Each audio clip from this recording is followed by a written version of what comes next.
Il y a bien des siècles, dans une immense forêt impénétrable nommée l'Ardenne, une jeune femme pourchassée tentait de fuir à travers la futaie. Elle courait à en perdre haleine, ses jambes la portaient difficilement à travers le sous-bois. Sous ses vêtements de fortune, on pouvait apercevoir un ventre rond, elle portait la vie et la délivrance était imminente. L'enfant adultérin qu'elle attendait était la source de tous ses malheurs. La future maman, jadis vierge, avait troqué sa vertu contre un beau berger du pays, sans le sou. Ni sa famille, ni celle du pauvre berger n'avaient voulu de cette union, et encore moins de ce nouveau-né à venir. La bougresse était poursuivie par une foule haineuse. Les gens de son village la maudissaient, elle allait enfanter un démon, un enfant né du péché de la chair. Dans tout le hameau, on ne parlait que de cette pauvre âme. Aux yeux de tous, elle était devenue une soi-disant sorcière, car elle avait forniqué avec le plus pauvre garçon de la région. Certes, il était berger, mais d'autres disaient qu'il était aussi brigand.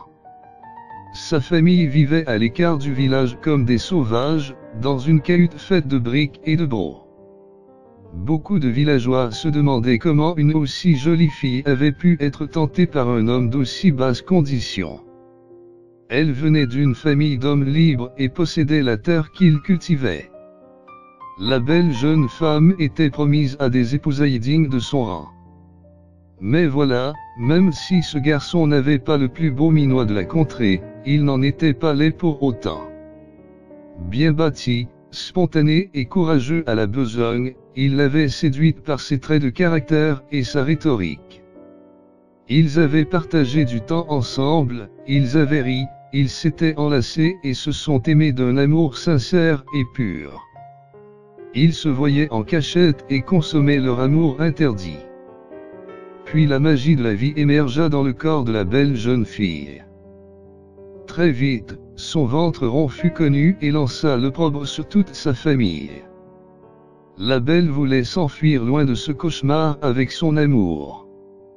Mais le jeune berger abandonna lâchement la jeune fille mère à son sort.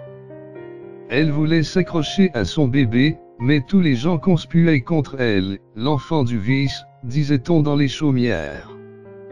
Sa famille l'avait enfermée dans l'étable en voyant le terme arriver. Alors, profitant de la profondeur de la nuit, elle réussit à s'enfuir par un trou de souris.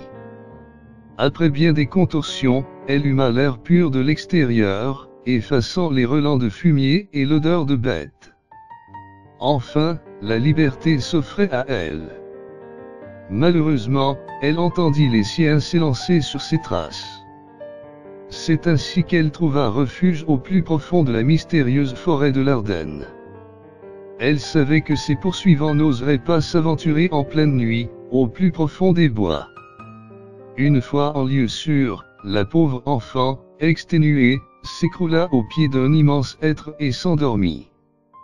Mais très vite, des contractions la firent hurler de douleur et le retour au réel fut pour elle, un cauchemar baigné de souffrance.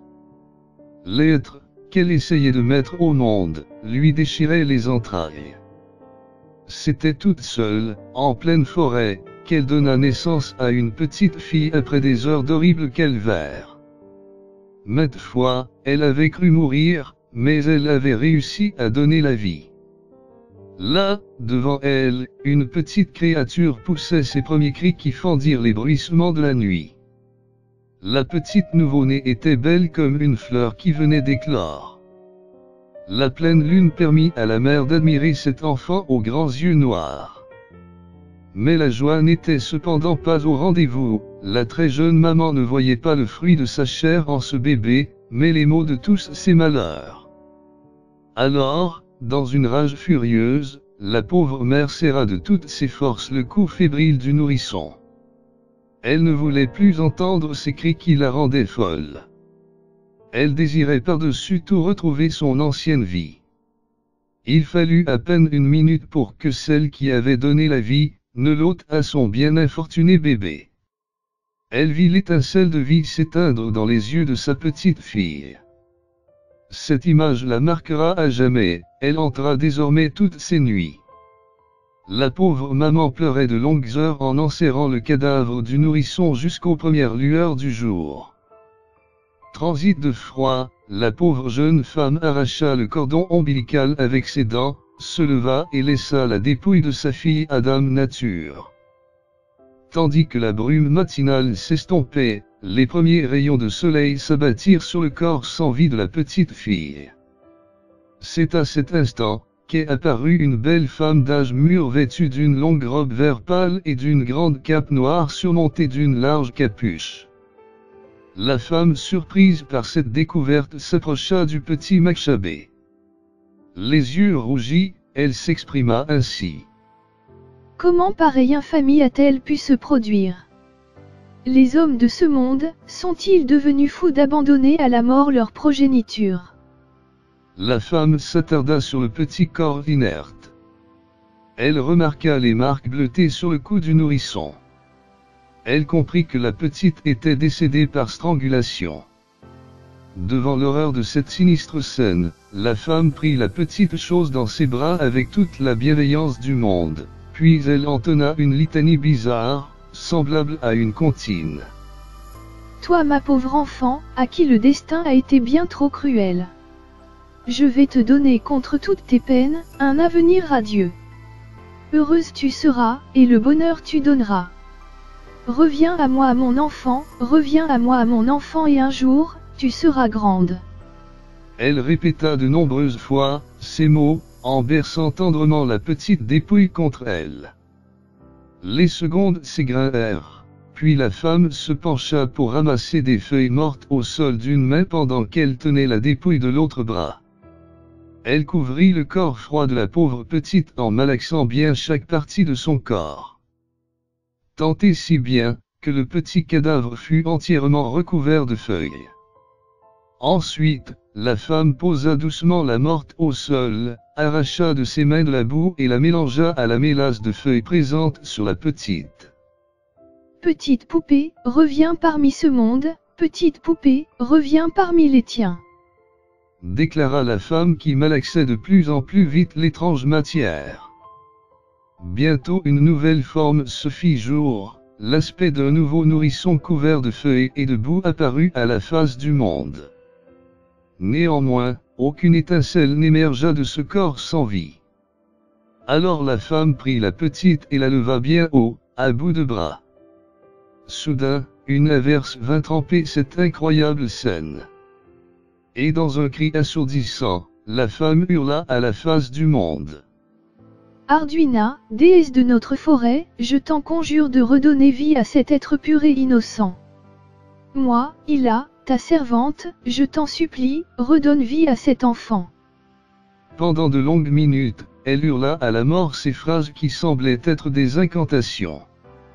Elle s'efforçait à lever les bras en portant la dépouille de l'infortuné bébé aussi haut que possible. Les forces d'Ila commencèrent à l'abandonner et durant un instant, elle crut que la déesse ne répondrait pas à ses lamentations. Elle était prête à baisser les bras. C'est alors qu'un grondement sourd se fit entendre dans la profonde forêt. Le vrombissement se fit de plus en plus prenant, les arbres laissèrent tomber leurs feuilles au sol, puis les troncs se tordirent comme s'ils s'inclinaient devant le passage d'un être céleste. À cet instant, apparut une magnifique jeune femme, assise en Amazone sur un énorme sanglier. L'incroyable et étrange destre impressionna l'invocatrice par ses dimensions gargantuesques et ses énormes défenses d'un blanc ivoire. Il fut tellement estomaqué par cette arrivée, qu'elle ne put sortir le moindre son pendant un certain laps de temps. Une fois ses esprits revenus, elle déclara. Arduina, créatrice de toutes choses dans la forêt, vous avez enfin répondu à mes prières. Je vous remercie déesse de la forêt et vous conjure de redonner vie à cette pauvre âme. Arduina était d'une grande beauté. Ses cheveux blonds, cendrés, descendaient en cascade jusqu'à ses épaules. Elle était vêtue d'habits faits de peau de bête qui couvraient uniquement ses parties intimes. Le froid ne semblait pas avoir prise sur sa peau d'ivoire. Pourquoi t'inquiètes-tu du sort de ce bébé mort-né? Demanda la déesse. Elle n'est pas morte de mort naturelle, elle a été étranglée, sans doute par sa propre mère. Et en quoi cela te concerne? Dit sèchement Arduina. Arduina, ô ma déesse. Je vous ai toujours servi avec dévotion, je sais que vous êtes une divinité d'amour et de bonté. La forêt est votre sanctuaire et vous y protégez les hommes, notamment en leur allouant de bonnes chasses. Vous ne pouvez tolérer un destin aussi cruel pour une créature aussi innocentée. Tais-toi et là. Invectiva la déesse. Il est vrai que tu me sers loyalement depuis bien des années en tant que druidesse, mais la petite est déjà passée dans l'outre-monde. Je n'ai malheureusement pas le pouvoir de la faire revenir. Cette âme est déjà perdue. Il a semblé affecté par les mots de la souveraine de la forêt. Elle tenait toujours la petite chose à bout de bras et puisait dans ses dernières forces. Inconsciemment, la jeune druidesse attendait un quelconque miracle. Arduina s'en rendit compte et déclara. Je peux certainement faire quelque chose pour combler ta peine. Je pourrais donner un nouvel esprit à cette carcasse. Ainsi, ce corps pourrait grandir et prospérer dans ton monde. Ça te convient? Oui, déesse Arduina. Mais n'oublie pas que tu auras la charge de cet enfant et que celui-ci ne sera pas un enfant ordinaire. Grâce à mon sang, elle bénéficiera de certains pouvoirs extraordinaires. M'as-tu bien comprise, Ella? Oui, mère nourricière de la forêt, ce sera pour moi un très grand honneur. Répondit Ila avec un immense sourire. La déesse de la forêt examina la femme qui tenait toujours à bout de bras la jeune enfant. Elle prit son arc et sortit une longue flèche de son carcan. Elle ajusta son tir et lança le projectile qui alla se loger dans le cœur du petit corps sans vie.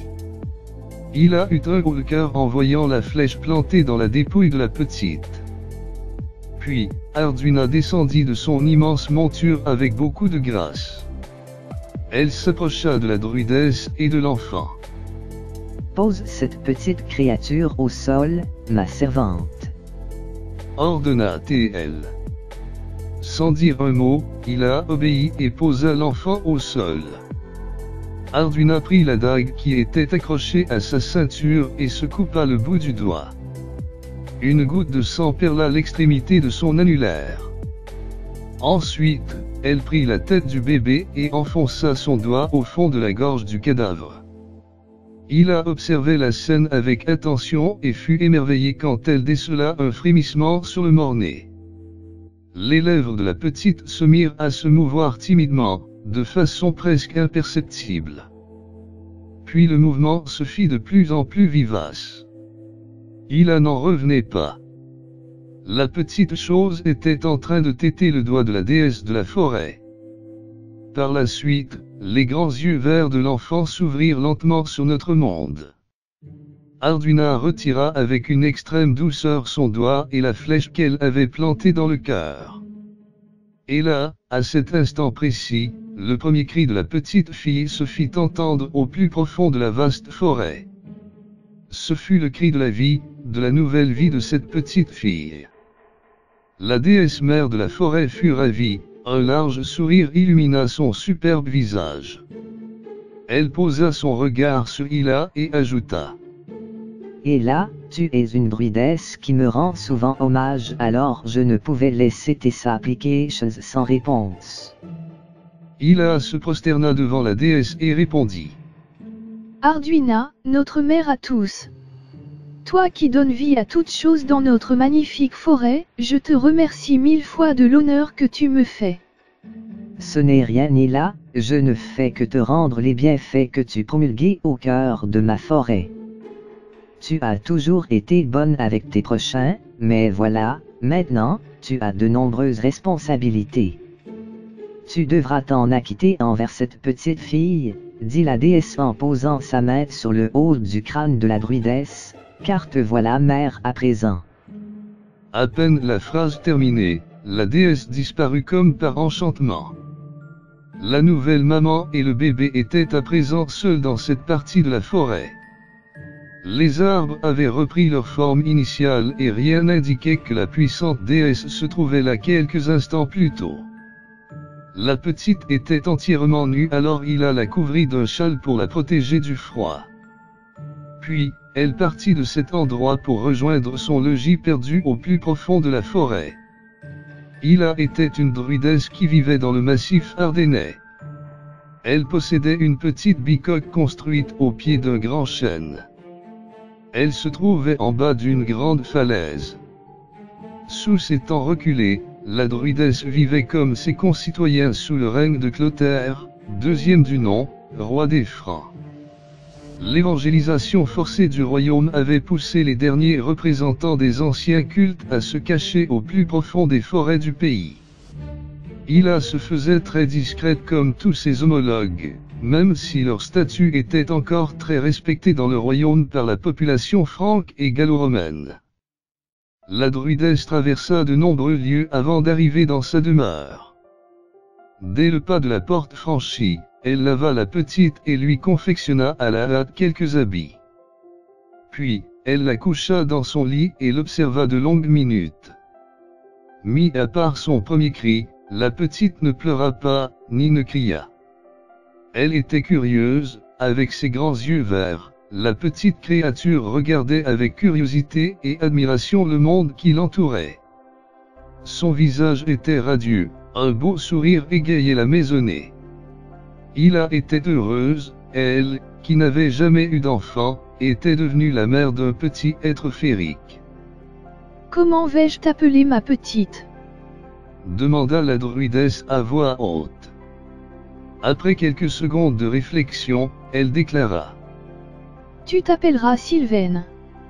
En hommage à la forêt dans laquelle je t'ai trouvée.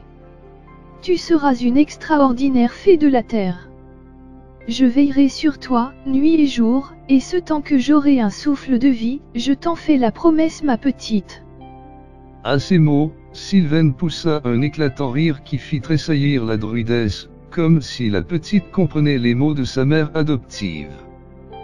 Il prit la petite Sylvaine dans ses bras, la berça tout en lui chantant une berceuse. Un amour maternel et pur était en train de naître entre ces deux êtres pourtant si différents. Ainsi naquit la fée Sylvaine, fée de la terre, vers la fin du règne de Clotaire II, dans l'immense et mystérieuse forêt de l'Ardenne.